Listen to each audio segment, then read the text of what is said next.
I think it was E.B. White who said, I rise in the morning torn between the desire to enjoy the world and the desire to improve the world. And this makes it difficult to plan the day. And I feel that every day. I felt it this morning. Okay, it's time to leave to come to the Huberman podcast. Wait, but I didn't hit my minimum sunlight viewing. So what do I do? Do I show up on time for you, or do I meet your criteria? The explanation, I was getting my morning sunlight and therefore I'm X number of minutes or even hours late, would have been completely fine. I figured as much. Yes, like absolutely. That's a built-in acceptable excuse with you. I think everybody experiences a version of this, and it's definitely gotten worse with social media and with smartphone. I think so. One of the most startling data points for me was Gloria Mark first put this on my radar. Before COVID, the average person was checking email 72 times a day. How do you ever concentrate for more than a couple minutes if you're self-interrupting that often? Brigitte Schulte has a great term for this. She calls it time confetti. And she says, we're taking these meaningful blocks of time and we're slicing them up into these tiny little dots of confetti. And not only can we not accomplish, we're also eroding our own sense of joy, because it's really hard to enjoy the 30-second blip of time that you get on a task. And I think we know a lot more about the existence of these problems than how to solve them. But one thing we do know is blocking out uninterrupted time is meaningful. There's a great Leslie Perlow experiment where she takes engineers and she sets a quiet time policy. No interruptions Tuesday, Thursday, Friday before noon. 65% above average productivity. Could you repeat the protocol again? Yeah, so quiet time, there are a couple iterations of it, but I think the most effective one was Tuesday, Thursday, Friday, no meetings, no interruption, no Slack, no emails before noon. And during those periods of no interruptions, one could tend to whatever their primary purpose is at work. Yeah, so for me, it might be podcasting. Obviously, I don't have my phone in here, never do.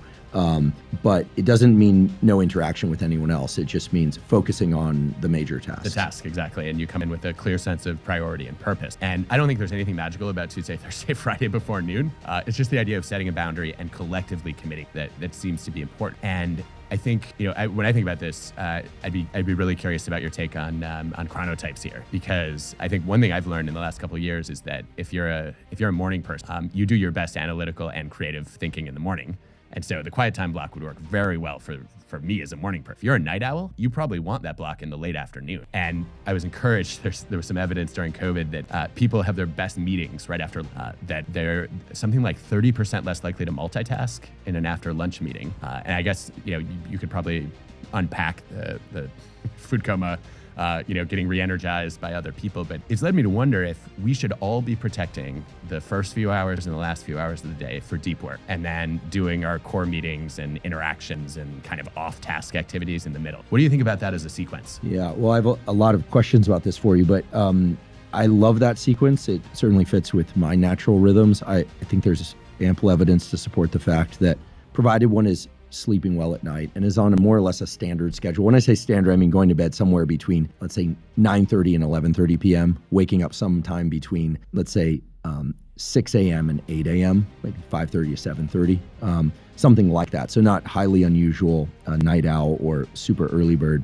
For people that are following that sort of schedule, the first, let's just say from 0 to 8 hours after waking, there tends to be a fairly robust increase in all the catecholamines, so dopamine, norepinephrine, epinephrine, which generally speaking, lead to increases in alertness, attention, and focus that are great for analytic work, great for implementation of strategies that you already understand, and you need to churn through a lot of stuff. And of course, there's a big increase in the morning, especially if you view morning sunlight, a healthy increase, I should say, in cortisol. Cortisol is not bad, folks. You want cortisol, but you want that peak early in the day. We know that. Okay, so for most people, it seems, at least my understanding is that that period of time, 0 to 8 hours after waking or so, is best devoted to the quote unquote most critical tasks. But one of the common problems is that people take that ability to implement a known strategy and they start battering back all the emails, or talking to coworkers is great and it's often required, but the question is whether or not it's productive conversation or whether or not it's just conversation.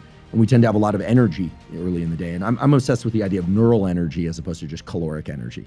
So there we're talking about neural energy. And then post-lunch, so really as we get to the sort of 9 to 17 hours after waking, there is a dip in autonomic arousal that during the middle of the day, the postprandial dip, there's a post-lunch sleepiness.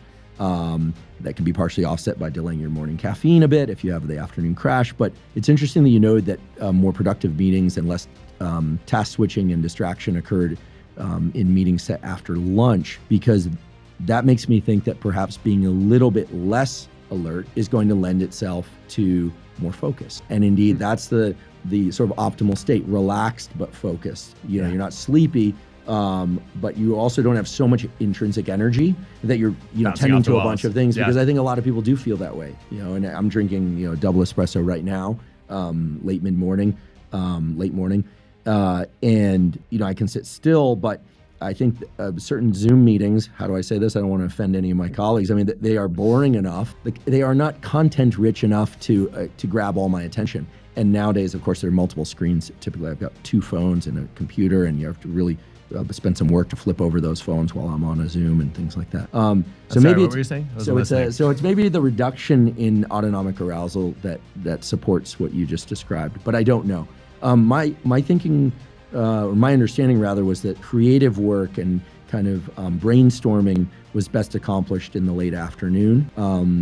I've noticed when lecturing, I'd be curious what your experience is with in university lectures when I held courses in the evening. I used to like to hold my courses 5 to 7 p.m. or even 7 to 9:30 p.m. when I was teaching undergraduate, that people were much looser and more relaxed. And I always thought that might have something to do with an increase in GABA transmission that's known to happen late evening. That people are just kind of more relaxed and less social anxiety. They've been around people for much of the day. Anyway, I send back more reflections than answers. I don't have any firm neuroscience explanations for what you described, but there are some emerging theories about how that might work. And it has this 0 to 9 hours, phase 1, 9 to 17 hours, phase 2. And then of course, from 17 to 24 hours, I'll call it phase 3, you should be asleep. Yeah. Ideally.